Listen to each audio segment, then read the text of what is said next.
Beyond Good and Evil by Friedrich Nietzsche, Chapter 5. The Natural History of Morals.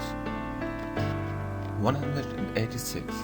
The moral sentiment in Europe at present is perhaps as subtle, belated, diverse, sensitive and refined as the science of morals belonging thereto is recent, initial, awkward and close-fingered. An interesting contrast, which sometimes becomes incarnate and obvious in the very person of a moralist. Indeed, the expression "science of morals" is, in respect to what is designated thereby, far too presumptuous and counter to good taste, which is always a foretaste of more modest expressions. One ought to avow with the utmost fairness what is still necessary here for a long time, what is alone proper for the present, namely the collection of material, the comprehensive survey and classification of an immense domain of delicate sentiments of worth and distinction of worth, which live, grow, propagate and perish, and perhaps attempts to give a clear idea of the recurring and more common forms of these living crystallizations, as preparation for a theory of types of morality. To be sure, people have not hitherto been so modest. All the philosophers, with the pedantic and ridiculous seriousness, demanded of themselves something very much higher, more pretentious and ceremonious when they concerned themselves with morality as a science. They wanted to give a basis to morality, and every philosopher hitherto has believed that he has given it a basis. Morality itself, however, has been regarded as something good. How far from their upward pride is a seemingly insignificant problem, left and dust and decay, of a description of forms of morality, notwithstanding that the finest hands and senses could hardly be fine enough for it. It was precisely owing to moral philosophers knowing moral effects imperfect, no arbitrary avatar, or accidental abridgment, perhaps the morality of their environment, their position, their church, their zeitgeist, their climate and so on. It was precisely because they were badly instructed with regards to nations, eras, and past ages. They were by no means eager to know about this matter, as they did not even come to the side of the real problems of morals, problems which only disclose themselves by comparison of many kinds of morality. In every science of morals hitherto, strange as it may sound, the problem of morality itself has been omitted. There has been no suspicion that there was anything problematic there, that, which philosophers called giving a basis to morality, and endeavored to realize, has, when seen in a right light, proved merely a learned form of good faith in prevailing morality, a new means of its expression, consequently just a matter of fact, within the sphere of a definite morality, its ultimate motive, a sort of denial that it is lawful for this morality to be called in question, and in any case the reverse of the testing, analyzing, doubting, and vivisecting of this very faith. Here, for instance, what was innocent, almost worthy of honour. Schopenhauer represents his own task, and draw your conclusions concerning the scientificness of a science whose latest master still talks in the strain of children and old wives. The principle, he says, page 136 of the Grundprobleme der Ethik, the axiom about the purport of which all moralists are practically agreed, neminem laede immo omnes quantum potes juva, is really the proposition which all moral teachers strive to establish, the real basis of ethics which has been thought, like the philosopher's stone, for centuries. The difficulty of establishing the proposition referred to may indeed be great. It is well known that Schopenhauer also was unsuccessful in his efforts, and whoever has thoroughly realized how absurdly false and sentimental this proposition is, in a world whose essence is will to power, may be reminded that Schopenhauer, also a pessimist, actually played the flute. daily after dinner. One may read about the matter in his biography. A question by the way.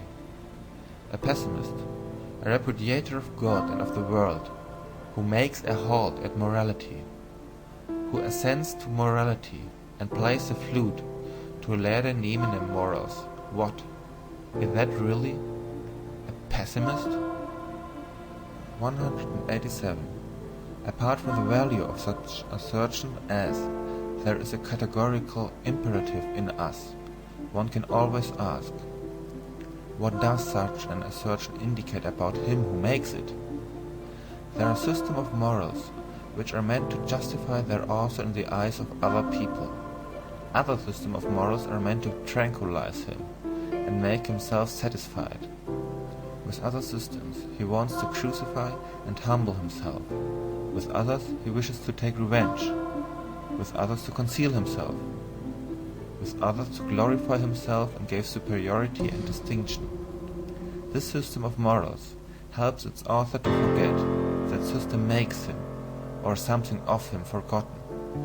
Many a moralist would like to exercise power and creative arbitrariness over mankind.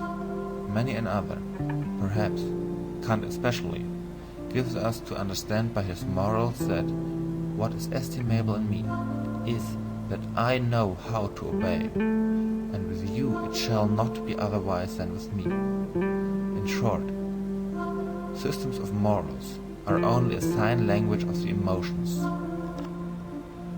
188. In contrast to laissez-aller, every system of morals is a sort of tyranny against nature, and also against reason. That is, however, no objection, unless one should again decree by some system of morals that all kinds of tyranny and unreasonableness are unlawful. What is essential and invaluable in every system of morals is that it is a long constraint. In order to understand Stoicism, or Port-Royal, or Puritanism, one should remember the constraint under which every language is attained to strength and freedom. Symmetrical constraint, the tyranny of rhyme and rhythm. How much trouble have the poets and orators of every nation given themselves, not accepting some of the prose writers of today, in whose ear dwells an inexorable consciousness, not accepting some of the prose writers of today, in whose ear dwells an inexorable consciousness. For the sake of a folly, a utilitarian bungler say, and thereby deem themselves wise, from submission to arbitrary law, as the anarchists say, and thereby fancy themselves free, even free-spirited. The singular fact remains, however, that everything of the nature of freedom, elegance, boldness, dance, and masterly certainty, which exists or has existed, whether it be in thought itself, or in admiration, or in speaking and persuading, in an art as in conduct, has only developed by means of the tyranny of such an arbitrary law, and in all seriousness, it is not at all improbable that precisely this is nature and natural, and not laissez-aller. Every artist knows how different from the state of letting himself go is his most natural condition, the free arranging, locating, disposing, and constructing in the moments of inspiration, and how strictly and delicately he then obeys 1,000 laws, which, by their very rigidness and precision, defy all formulation by means of ideas. Even the most stable idea has, in comparison therewith, something floating, manifold, and ambitious in it. The essential thing in heaven and in earth is, apparently, to repeat it once more, that there should belong obedience in the same direction. There thereby results, and has always resulted in the long run, something which has made the life worth living. For instance, virtue, art, music, dancing, reason, spirituality, anything whatever that is transfiguring, refined, foolish, or divine. The long bondage of the spirit, the distrustful constraint in the communicability of ideas, the discipline which the thinker imposed on himself to think in accordance with the rules of a church or a court, or conformable to Aristotelian premises, the persistent spiritual will to interpret everything that happened according to a Christian scheme, and in every occurrence to rediscover and justify the Christian God. All this violence, arbitrariness, severity, dreadfulness, and unreasonableness has proved itself as disciplinary means whereby the European spirit has attained its strength, its remorseless curiosity and subtle mobility. Granted also that much irrecoverable strength and spirit has to be stifled, suffocated, and spoiled in the process. For here, as everywhere, nature shows herself as she is, in all her extravagant and indifferent magnificence, which is shocking, but nevertheless noble. That for centuries thinkers only thought in order to prove something nowadays. On the contrary, we are suspicious of every thinker who wishes to prove something, that it was always settled beforehand what was to be the result of the strictest thinking, as it was perhaps in the Asiatic astrology of former times, or as it is still at the present day in the innocent, Christian moral explanation of the immediate personal events, for the glory of God, or for the good of the soul. This tyranny, this arbitrariness, this severe and magnificent stupidity has educated the spirit. Slavery, both in the coarser and the finer sense, is apparently an indispensable means, even of spiritual education and discipline. One may look at every system of morals in this light. It is nature therein which teaches to hate the laissez-aller, the too great freedom, and implants the need for limited horizons, for immediate duties. It teaches the narrowing of perspectives, and thus, in a certain sense, that stupidity is a condition of life and development. You must obey someone, and for a long time, otherwise you will come to grief, and lose all respect for yourself.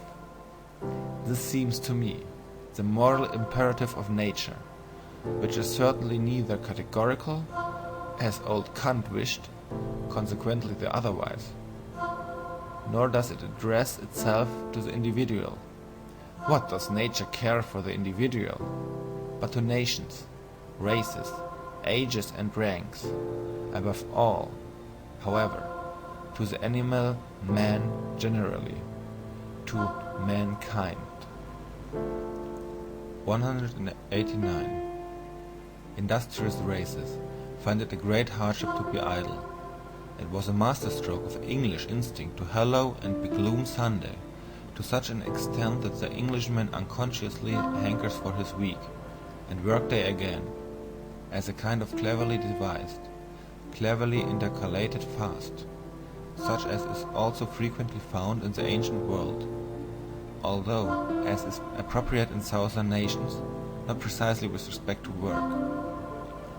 Many kinds of fasts are necessary, and wherever powerful influences and habits prevail, legislators have to see that intercalary days are appointed, on which such impulses are fettered, and learn to hunger anew. Viewed from a higher standpoint, whole generations and epochs, when they show themselves infected with any moral fanatism, seem like those intercalated periods of restraint and fasting, during which an impulse learns to humble and submit itself, at the same time also to purify and sharpen itself. Certain philosophical sects likewise admit of similar interpretation. For instance, the Stoa, in the midst of Hellenic culture, with the atmosphere rank and overcharged with aphrodisiacal odors. Here also is a hint for the explanation of the paradox, why it was precisely in the most Christian period of European history, and in general only under the pressure of Christian sentiments, that the sexual impulse sublimated into love, amor, passion. 190. There is something in the morality of Plato which does not really belong to Plato, but which only appears in his philosophy, one might say, in spite of him, namely, Socratism, for which he himself was too noble. No one desires to injure himself, hence all evil is done unwittingly. The evil man inflicts injury on himself. He would not do so, however, if he knew that evil is evil. The evil man, therefore, is only evil through error. If one free him from error, one will necessarily make him good. This mode of reasoning savours of the populace, who perceive only the unpleasant consequences of evil-doing, and practically judge that it is stupid to do wrong, while they accept good as identical with useful and pleasant, without further thought. As regards every system of utilitarianism, one may at once assume that it has the same origin, and follow the scent. One will seldom err. Plato did all he could to interpret something refined and noble into the tenets of his teacher, and above all, to interpret himself into them. He, the most daring of all interpreters, who lifted the entire Socrates out of the street, as a popular theme and song, to exhibit him in endless and impossible modifications, namely in all his own disguises and multiplicities. In jest, and in numeric language as well, what is the Platonic Socrates, if not proste Platon opiten, te Platon te se te chimaera. 191. The old theological problem of faith and knowledge, or more plainly, of instinct and reason. The question whether, in respect to the valuation of things, instinct deserves more authority than rationality, which wants to appreciate and act according to motives, according to a why, that is to say, in conformity to purpose and utility. It is always the old moral problem that first appeared in the person of Socrates, and had divided men's minds long before Christianity. Socrates himself, following, of course, the taste of his talent, that of a surpassing dialectician, took at first the side of reason, and, in fact, what did he do all his life but laugh at the awkward incapacity of the noble Athenians, who were men of instinct, like all noble men, and could never give satisfactory answers concerning the motives of their actions. In the end, however, though silently and secretly, he laughed also at himself. With his finer conscience and introspection, he found in himself the same difficulty and incapacity. But why, he said to himself, should one on that account separate oneself from the instincts? One must set them right, and the reason also. One must follow the instinct, but at the same time persuade the reason to support them with good arguments. This was the real falseness of that great and mysterious ironist. He brought his conscience up to the point that he was satisfied with a kind of self-outwitting. In fact, he perceived the irrationality in the moral judgment.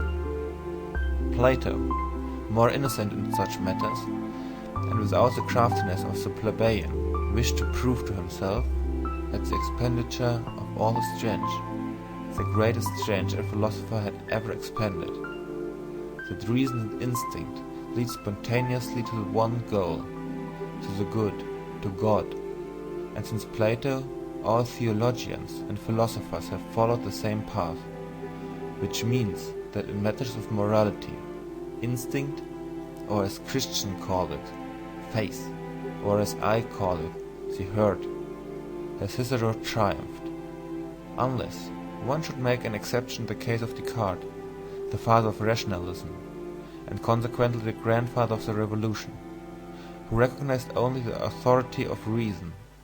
But reason is only a tool, and Descartes was superficial. 192.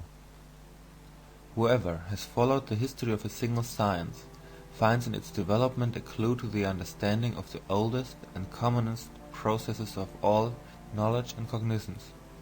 There, as here, the premature hypothesis, the fictions, the good stupid will to believe, and the lack of distrust and patience are first developed. Our senses learn late, and never learn completely, to be subtle, reliable, and cautious organs of knowledge. Our eyes find it easier on a given occasion to produce a picture already often produced, than to seize upon the divergence and novelty of an impression. The latter requires more force, more morality. It is difficult and painful for the ear to listen to anything new. We hear strange music badly. When we hear another language spoken, we involuntarily attempt to form the sounds into words with which we are more familiar and conversant. It was thus, for example, that the Germans modified the spoken word Arqueballista into Armbrust, that means crossbow. Our senses are also hostile and averse to the new, and generally, even in the simplest procession of sensation, the emotions dominate, such as fear, love, hatred, and the passive emotion of indolence. As little as a reader nowadays reads all the single words, not to speak of syllables, of a page. He rather takes about 5 out of every 20 words at random, and guesses the probably appropriate sense to them. Just as little do we see a tree correctly and completely in respect to its leaves, branches, color, and shape. We find it so much easier to fancy the charms of a tree. Even in the midst of the most remarkable experiences, we still do just the same. We fabricate the greater part of the experience, and can hardly be made to contemplate any event, except as inventors thereof. All this goes to prove that from our fundamental nature and from remote ages we have been accustomed to lying, or, to express it more politely and hypocritically, in short, more pleasantly. One is much more of an artist than one is aware of. In an animated conversation, I often see the face of the person with whom I am speaking, so clearly and sharply defined before me, according to the thought he expresses, or which I believe to be evoked in his mind, that the degree of distinctness far exceeds the strength of my visual faculty. The delicacy of the play of the muscles and of the expression of the eyes must therefore be imagined by me. Probably the person put on quite a different expression, or none at all. 193. Quidquid luce fuit, tenebris agit, but also contrariwise. What we experience in dreams, provided we experience it often, pertains at last just as much to the general belongings of our soul as anything actually experienced. By virtue thereof, we are richer or poorer, we have a requirement more or less, and finally, in broad daylight, and even in the brightest moments of our waking life, we are ruled to some extent by the nature of our dreams. Supposing that someone has often flown in his dreams, and then at last, as soon as he dreams, he is conscious of the power and art of flying as his privilege, and his peculiarly inviolable happiness.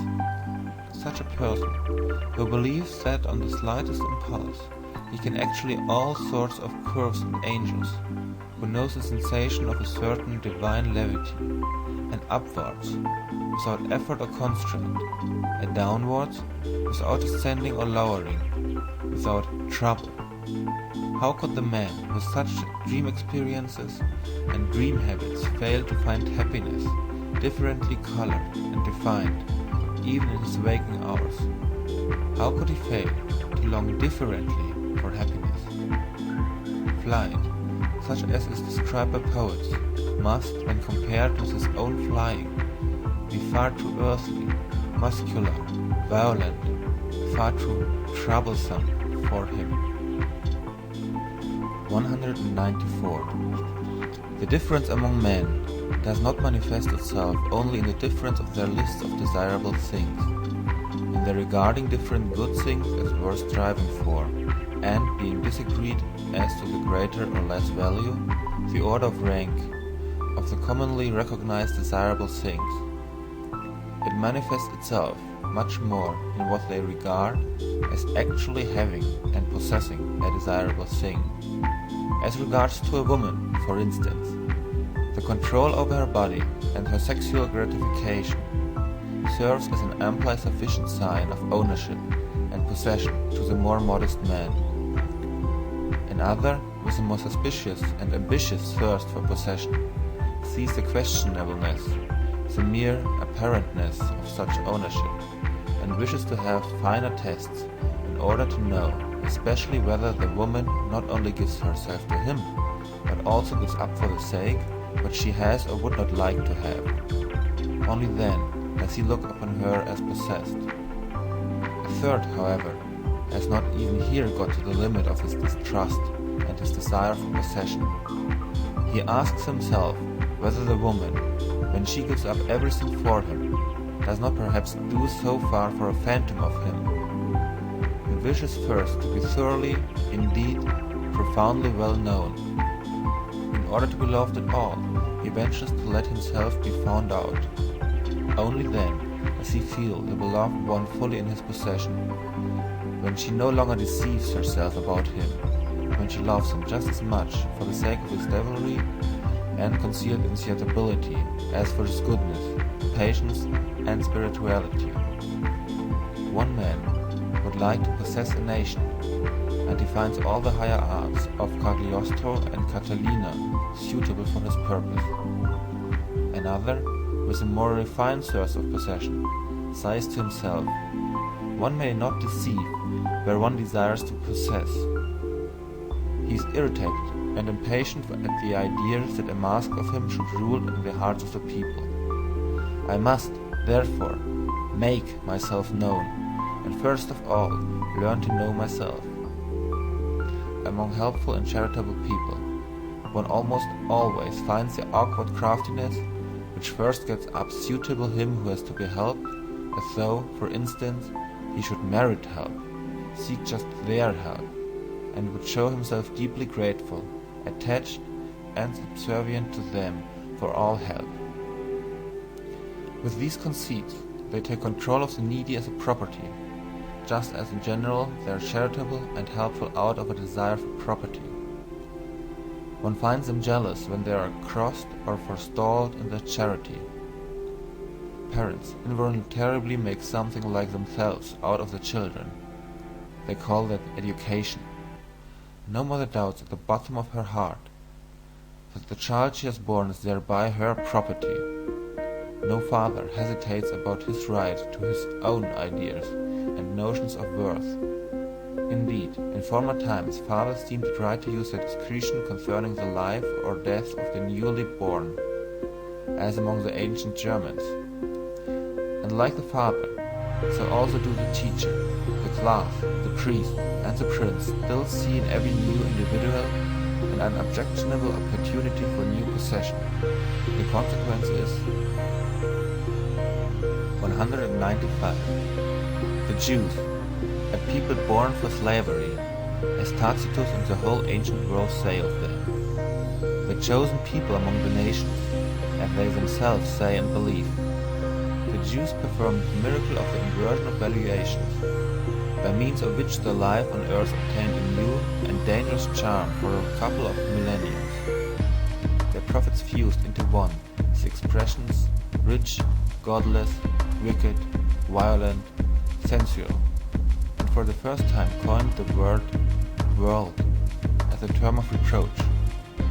In this inversion of valuations, in which is also included the use of the word poor as synonym with saint and friend, the significance of the Jewish people is to be found. It is with them that the slave insurrection in morals commences. 196. It is to be inferred that there are countless dark bodies near the sun, such as we shall never see. Among ourselves, this is an allegory, and the psychologist of morals reads the whole star writing merely as an allegorical and symbolic language, in which much may be unexpressed. 197. The beast of prey and the man of prey, for instance, Caesar Borgia, are fundamentally misunderstood. Nature is misunderstood. So long as one seeks a morbidness in the constitution of these healthies of all tropical monsters and growth, or even an innate hell in them, as almost all moralists have done hitherto. Does it not seem that there is a hatred of the virgin forest and of the tropics among moralists, and that the tropical man must be discredited at all costs, whether as a disease and deterioration of mankind, or as his own hell and self-torture? And why? In favor of the temperate zones? In favor of the temperate man? The moral? The mediocre? This for the chapter. Morals as timidity. 198. All the systems of morals, which address themselves with a view of their happiness, as it is called, what else are they but suggestions for behavior adapted to the degree of danger from themselves in which the individuals live? Recipes for their passions, their good and bad propensities, and so far as such have the will to power and would like to play the master. Small and great expediencies and elaborations, permeated with the musty odor of old family medicines and old wife wisdom. All of them grotesque and absurd in their form, because they address themselves to all, because they generalize where the generalization is not authorized. All of them speaking unconditionally and taking themselves unconditionally. All of them flavored not merely with some grain of salt, but rather endurable only, and sometimes even seductive when they are overspiced and begin to smell dangerously, especially of the other world. That is all of little value when estimated intellectually, and is far from being science, much less wisdom.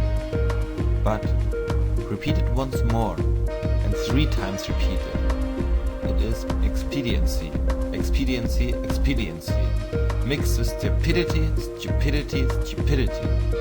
Whether it be indifference and statuesque coldness towards the heated folly of the emotions, which the Stoics advised and fostered, or the no more laughing and no more weeping of Spinoza, the destruction of the emotions by their analysis and vivisection, which he recommended so naively, or the lowering of the emotions to an innocent mean at which they all may be satisfied, the Aristotelianism of morals, or even morality as the enjoyment of the emotions, in a voluntary attenuation and spiritualization, but in symbolism of art, perhaps as music, or as love of God, and of mankind for God's sake. For in religion, the passions are once more enfranchised, provided that, or, finally, even the complacent and wanton surrender of the emotions, as have been taught by Hafiz and Goethe, the bold letting go of the reins, the spiritual and corporeal licentia morum, in the exceptional cases of wise cold codgers and drunkards, with whom it no longer has much danger. This also for the chapter Moral as Timidity. 199. Inasmuch as in all ages, as long as mankind has existed, there have also been human herds, family alliances, communities, tribes, peoples, states, churches, and always a great number of who obey in proportion to the small number who command. In view, therefore, of the fact that obedience has been most practiced and fostered among mankind hitherto, one may reasonably suppose that, generally speaking, the need thereof is now innate in every one, as a kind of formal conscience which gives the command, you shall unconditionally do something, unconditionally refrain from something. In short, you shall.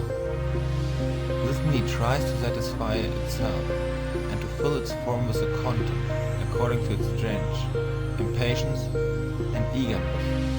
It at once seizes as an omnivorous appetite, with minds little the selection, and accepts whatever is shouted into its ear by all sorts of commanders, parents, teachers, laws, class prejudice, or public opinion. The extraordinary limitation of human development, the hesitation, protractedness, frequent retrogression, and turning thereof, is attributable to the fact that the herd instinct of obedience is transmitted best, and at the cost of the art of command. When one imagines this instinct increasing to its greatest extent, commanders and independent individuals will finally be lacking altogether, or they will suffer inwardly from a bad conscience, and will have to impose a deception of themselves in the first place, in order to be able to command just as if they also were only obeying. This condition of things actually exists in Europe at present. I call it the moral hypocrisy of the commanding class. They know no other way of protecting themselves from their bad conscience than by playing the role of executors of older and higher orders, of predecessors of the Constitution, of justice, of the law, or of God himself, or they even justify themselves by maxims from the current opinions of the herd, as first servants of their people, or instruments of the public will. On the other hand, the gregarious European man nowadays assumes an air as if he were the only kind of man that is allowable. He glorifies his qualities, such as public spirit, kindness, deference, industry, temperance, modesty, indulgence, sympathy, by virtue of which he is gentle, endurable, and useful to the herd, as the peculiarly human virtues. In cases, however, where it is believed that the leader and bellwether cannot be dispensed with, attempt after attempt is made nowadays to replace commanders by the summing together of clever gregarious men. All representative constitutions, for example, are of this origin. In spite of all, what a blessing, what a deliverance from a weight becoming unendurable, is the appearance of an absolute ruler for these gregarious Europeans. Of this fact, the effect of the appearance of Napoleon was the last great proof. The history of the influence of Napoleon is almost a history of the higher happiness to which the entire century has attained in its various individuals and periods. 200. The man of an age of dissolution, which mixes the races with one another, who has the inheritance of a diversified descent in his body. That is to say, contrary, and often not only contrary, instincts and standards of value, which struggle with one another and are seldom at peace. Such a man of late culture and broken lights will, on an average, be a weak man. His fundamental desire is that the war which is in him should come to an end. Happiness appears to him in the character of a soothing medicine and mode of thought, for instance, Epicurean or Christian. It is above all things the happiness of repose, of undisturbedness, of repletion, of final unity. It is the Sabbath of Sabbaths, to use the expression of the holy rhetorician St. Augustine, who was himself such a man. Should, however, the contrary and conflict in such natures operate as an additional incentive and stimulus to life, and if, on the other hand, in addition to their powerful and irreconcilable instinct, they have also inherited and indoctrinated into them a proper mastery and subtlety for carrying on the conflict which themselves, that is to say, the faculty of self-control and self-deception, there then arise those marvelously incomprehensible and inexplicable beings, those enigmatical men, predestined for conquering and circumventing others, the finest examples of which are Elizabethus and Caesar, with whom I should like to associate the first of Europeans, accounting to my taste, the Hohenstaufen, Friedrich II, and among artists, perhaps Leonardo da Vinci. They appear precisely in the same periods when that weaker type, which is longing for repose, comes to the front. The two types are complementary to each other and spring from the same causes. 201. As long as the utility which determines moral estimates is only gregarious utility, as long as the preservation of the community is only kept in view, and the immoral is sought precisely and exclusively in what seems dangerous to the maintenance of the community, there can be no morality of love to one's neighbor. Granted even that there is already a little constant exercise of consideration, sympathy, fairness, gentleness, and mutual assistance. Granted that even in this condition of society, all those instincts are already active, which are latterly distinguished by honorable names as virtues, and eventually almost coincide with the conception morality. In that period, they do not as yet belong to the domain of moral valuations. They are still ultra-moral. A sympathetic action, for instance, is neither called good nor bad, moral or immoral, in the best periods of the Romance. And should it be praised, a sort of resentful disdain is compatible with this praise. Even at the best, directly the sympathetic action is compared with one which contributes to the welfare of the whole, to the res publica. After all, love to our neighbor is always a secondary matter, partly conventional and arbitrarily manifested in relation to our fear of our neighbor. After the fabric of society seems on the whole established and secured against external dangers, it is the fear of our neighbor which again creates new perspectives of moral valuation.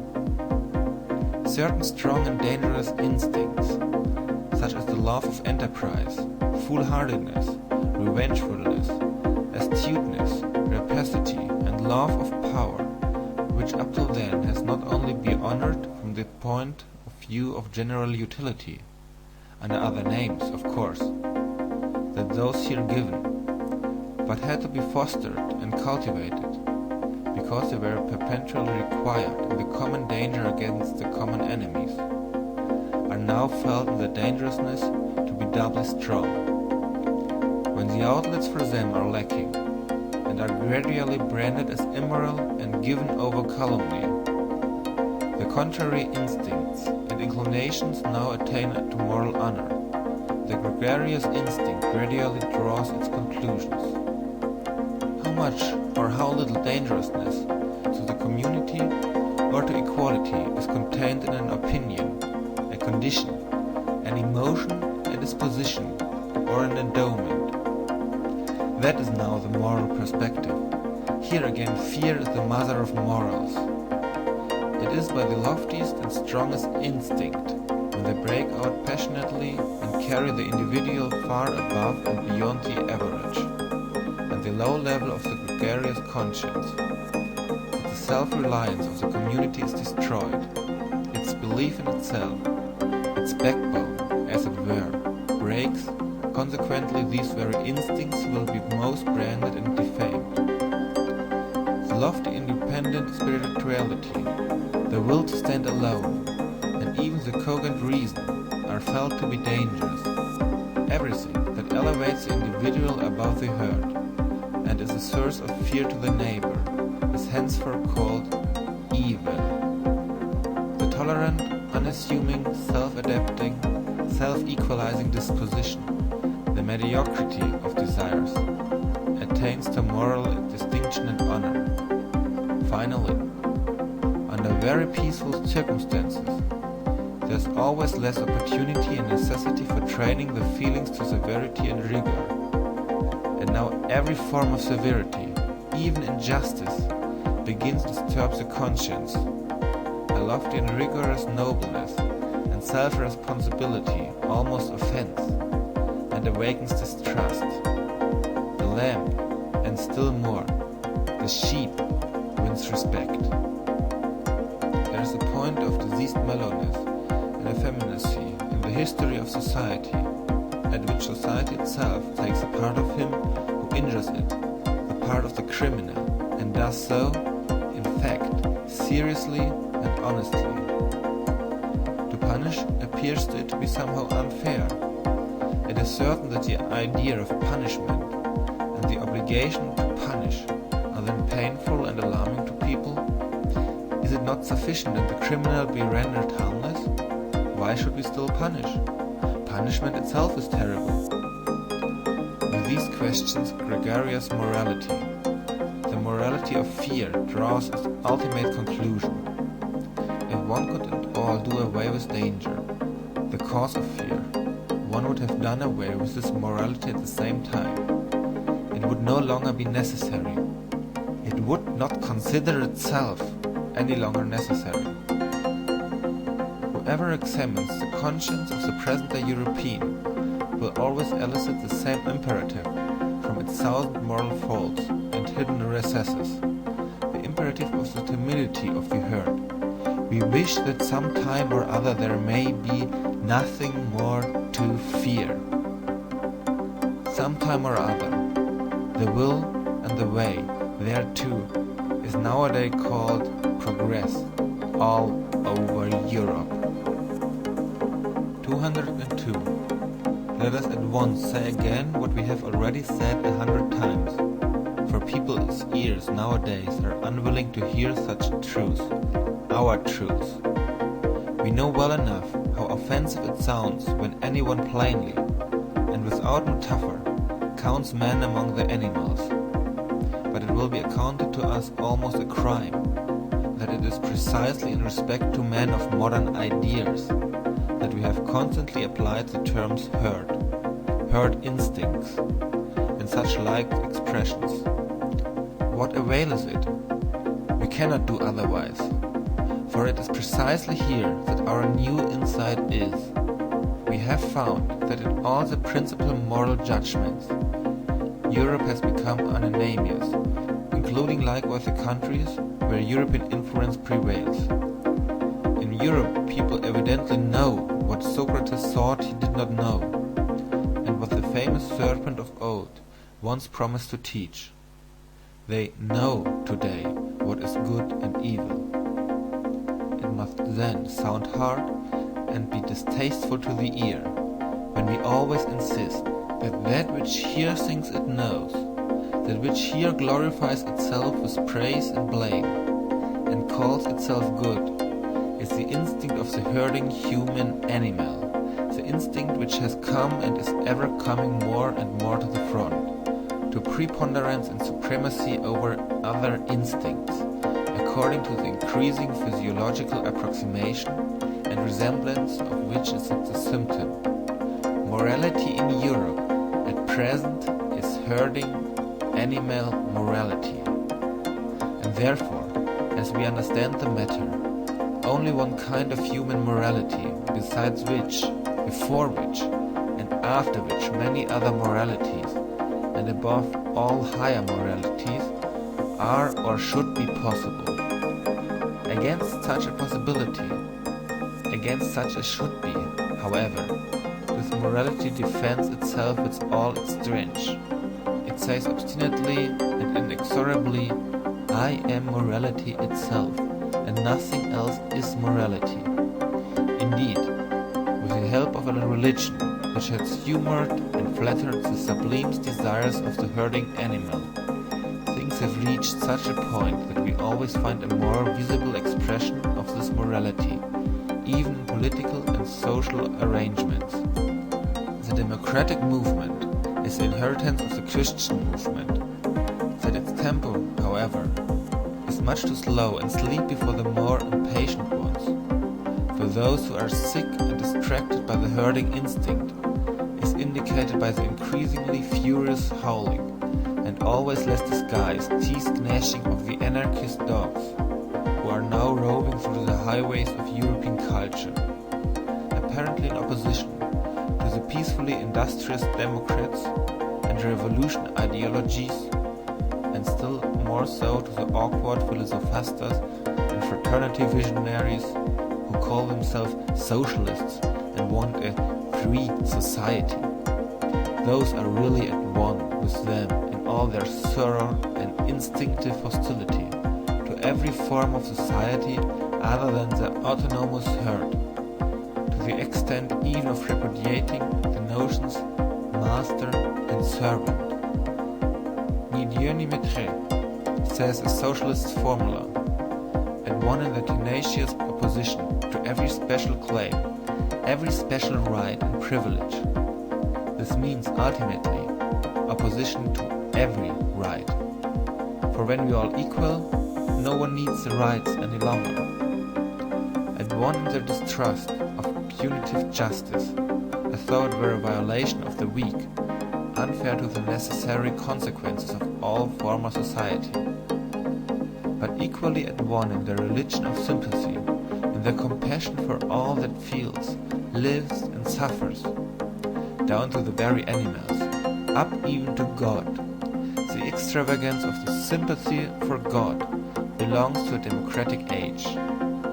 Altogether at one in the cry and impatience of the sympathy, in the deadly hatred of suffering generality, in their almost feminine incapacity for witnessing it or allowing it. At one in their involuntarily beglooming and heart softening, under the spell of which Europe seems to be threatened with a new Buddhism.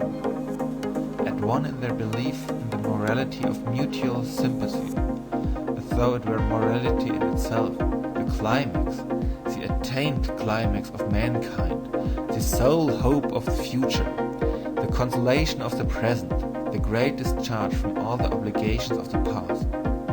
Altogether at one in their belief in the community as a deliverer, in the herd, and therefore in themselves. 203.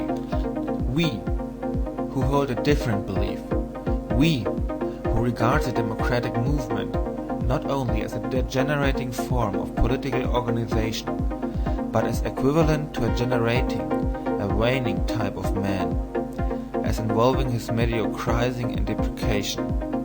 Where have we to fix our hopes? In new philosophers.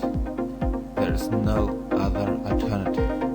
In minds, strong and original enough to initiate opposite estimates of values, to transvalue and invert eternal valuations, in forerunners, in men of the futures, who in the present shall fix the constraints and fasten the knots which will compel millenniums to take new paths, to teach man the future of humanity as his will, as depending on human will, and to make preparation for vast, hazardous enterprises and collective attempts in rearing and educating, in order thereby to put an end to the frightful rule of folly and chance, which has Cicero gone by the name of history. The folly of the greatest number is only its last form.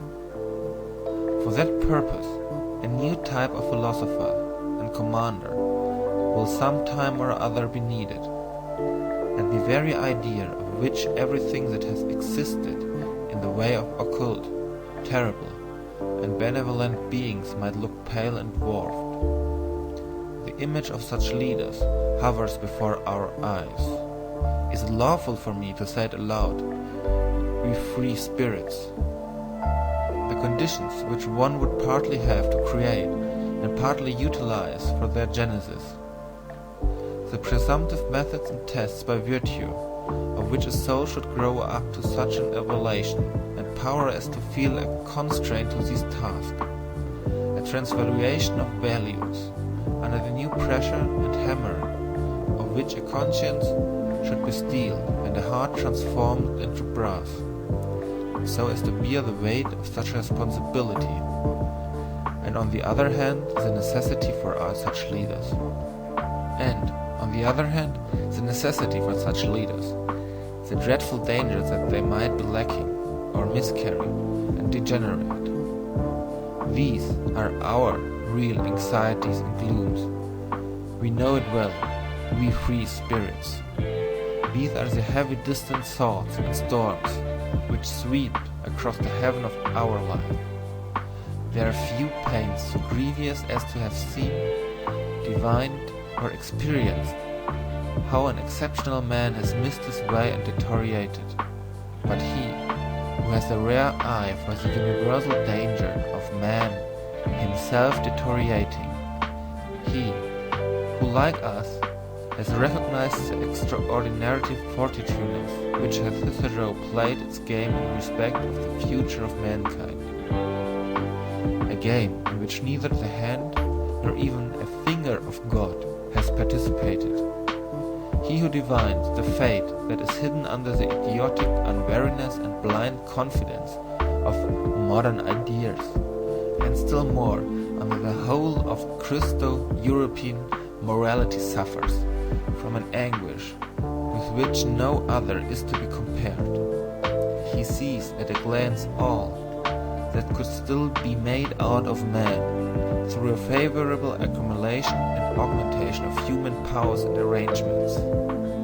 He knows, with all the knowledge of his conviction, how unexhausted man still is for the greatest possibilities, and how often in the past the type man has stood in presence of mysterious decisions and new paths. He knows still better from his painfulest recollections on what wretched obstacles promising developments of the highest rank have hitherto usually gone to pieces, broken down, sunk, and become contemptible. The universal degeneracy of mankind to the level of the man of the future, as idealized by the socialist fools and shallow pates, this degeneracy and dwarfing of man to an absolutely gregarious animal, or as they call it, to a man of free society, this brutalizing of man to a pygmy with equal rights and claims, is undoubtedly possible. He who thought out this possibility to its ultimate conclusion knows another loathing unknown to the rest of mankind, and perhaps also a new mission. End of chapter 5.